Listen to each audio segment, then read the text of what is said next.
हम शिव जी के शिष्य शैलेंद्र गुप्ता, शिव जी की चरण में हमार प्रणाम। नीलम दीदी, हरेंद्र भैया के चरण में हमार प्रणाम।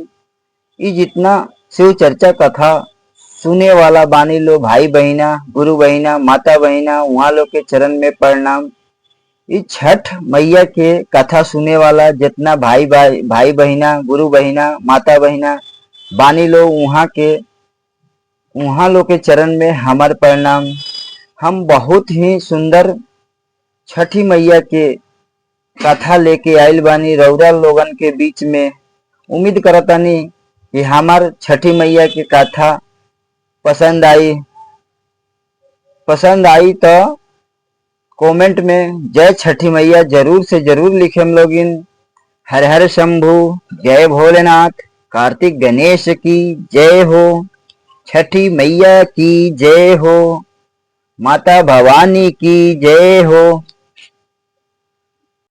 एगो गांव में पति पत्नी रहत रहे लो। नया नया शादी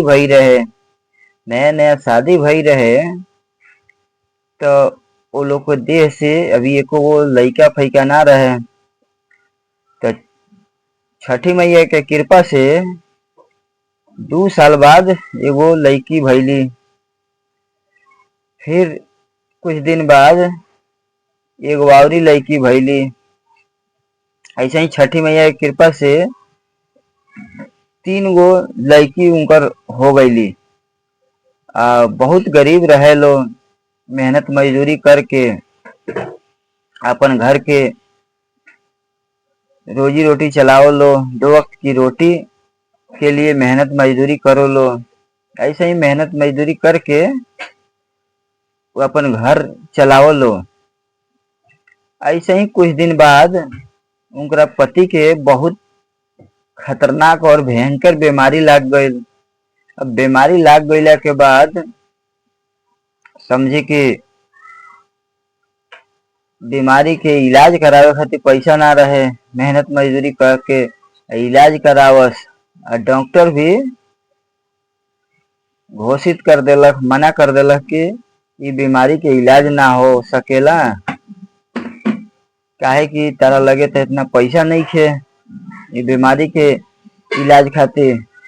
तू वजह से ले जा, घर ले जाके इनकर सेवा टहल कर। अभी परेशान हो गई। परेशान भइला के बाद ही घरे ले ली। घरे ले आके अब बहुत सच्चा दिल से अपना पति के सेवा करस। अब भगवान से अर्जी लगावस, कहस कि गरीब आदमी के कोनो बीमारी ना देवे के चाही, काहे कि पैसा रही तो कितनो बड़ा से बड़ा बीमारी सही हो जाला। अब बहुत परेशान रहस। शिव जी के शिष्या भी रहली। शिव जी से विनती करस कि कैसहू करके हमार पति के खुशी लौटा दी। उनकर अब इतना खतरनाक बीमारी रहे, बीमारी के कारण वो एनी टाइम बेडे पे पड़ रहस। डॉक्टर भी बोल देले रहे कि बेड रेस्ट करे के। बहुत परेशान रहे लगली। जेने रहस होने टेंशने में रहस, काहे कि घर में बेशक कुछ ना रहे लेकिन पति सुख शांति से रहो तो समझ जाए कि सब टेंशने दूर रहेला।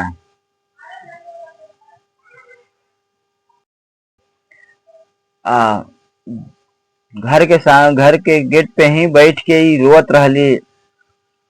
ये कार्तिक महीना रहे तो इनकरा घर के सामने से कुछ मेहरारू लोग जात रहे लो। तो रुआई सुन के रुक गई लो, पूछे लगल लो का भइल बाटे बतावा तू। तो ऐसन बात बाटे, हमरा पति के बहुत भयंकर बीमारी लाग गई बाटे। एकर इलाज के लिए पैसा नहीं थे। अब हमरा नहीं समझ में आवत कि हम का करी। 3 गो हमार बेटी वालो, ये लोग के हम पढ़ाई लिखाई कि का करी कि पति के इलाज करवाई, हमरा नहीं समझ में आवत। तो ई लोग समझावे लागल लो, कहे लागल लो कि तू एगो काम कर, छठी मैया के दिन आइल बा, तू छठ व्रत कर, सब छठी माई के ऊपर तू सौंप दस, छठी माई सब ई दुख से निकाल दिहन तरह के। तो ई कहली कि हमरा घरे तो छठ पूजा होखे लाला, केंगा कइल जाला हमरा पता नहीं खे। तो ई लोग कहे लागल लो कि कौनो बात नहीं के, हम तारा के सब बता देम केंगा पूजा पाठ होला। तो ई अगला दिन बाजारे गइल बालो, तो इनकरो के ले गइल बालो बाजार से फल फल उल पूजा पाठ के सामान लेके आइल बाटे लो, पूजा पाठ के विधि व्यवहार बतौले बालो। आई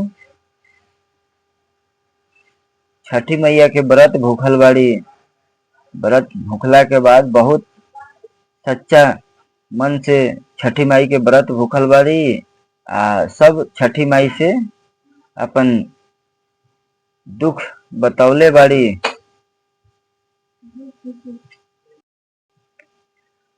हाँ, दुख बतौला के बाद ऐसे ही 3 साल तक ले वो छठी माई के व्रत कैली। तीसरा चौथा साल आवताटे, चौथा साल में भी बहुत धूमधाम से वो व्रत के तैयारी करतारी। कहल जाला कि कौनो देवी देवता बालो नु परीक्षा लेवे लालो, ऐसे ही छठी मैया 3 साल तक ले इनकर परीक्षा ले बाड़ी। और चौथा साल में ही बहुत धूमधाम से व्रत करतारी, सब तैयारी कैले बारी। और वो दिन ठेकुआ ही छाना तारी, इनकर पति बेड पर पड़ल बारन। तो ठेकुआ छाना तारी या गीत उत गाओ तारी छठी माई के। तो देखा तारी कि इनकर पति बेड से उठ के इनकरा लगे आ गइल बारन, कहतरन कि ठेकुआ उकुआ बन गइल, छठी माई के पूजा के तैयारी हो गइल। तो इनकर पत्नी देखा तारी तो कहतरी कि रउरा काहे के बेड से उतर के आइल बानी, रउरा के रेस्ट कहले बाटे डॉक्टर। तो ई कहतर ना, हम अपना गोड़े छठी माई के दौरा लेके जाएम घाट पर। तो ई बिल्कुल शौक गईली, मने मने टेंशन में होखे लगली। या फिर कहली कि छठी माई से गुहारे लगली कि माई अब रउरे इनकरा के हिम्मत देवे के बाटे, रउरे सब देखे के बाटे। तो सब पूजा पाठ के तैयारी भइल, छठ घाट जाए खातिर तैयारी भइल। आई छठ घाट के जितना छठी मैया के पूजा के तैयारी भइल, ओकरा बाद शाम के छठ घाट जाए खातिर ये अपना मुड़ी पे डाला लेके दौरा लेके जाए लागल लो। इहो बहुत खुश बाड़ी, मने मने सोचे लगली कि माई हमार मनोकामना पूरा कर तारी। छठ घाट पे ले गई लो दौरा वजह, पूजा पाठ भइल। जितना लोग गांव नगर के जानत रहे कि उनके पति के बहुत सीरियस बीमारी भइल बाटे, ई चलियो नहीं कर सकत, तो उहो लोग देखले बालो तो बहुत खुश भइल बाटे लो। फिर शाम के वापस आइल बालो, कोसी वगैरह भरले बालो। कोसी भरला के बाद फिर सुबह में तैयारी भइल बा जाए खातिर घाट पे गइल बालो। ओकरा बाद ओजा सूरज देव के सुबह में अर्घ दिया ताटे। तो अर्घ में इनकर पति अर्घ दिवले बारन। फिर वापस आइल बालो, घरे अइला के बाद बिल्कुल इनकर बीमारी खत्म हो गइल बाटे।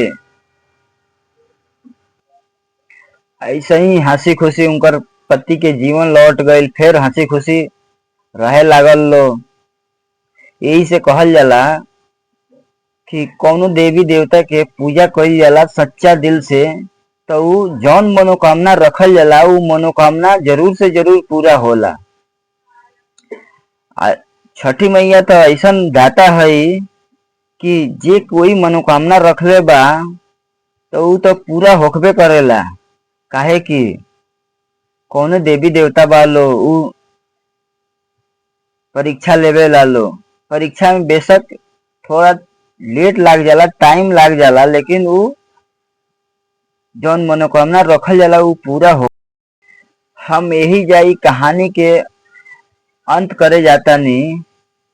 यदि हमार कहानी रउरा लोगन के अच्छा लागल होखी, यदि हमार छठ कथा, छठी माई के कथा अच्छा लागल होखी तो लाइक करेम, शेयर करेम और कमेंट में जय छठी मैया जरूर से जरूर लिखेम लोगिन।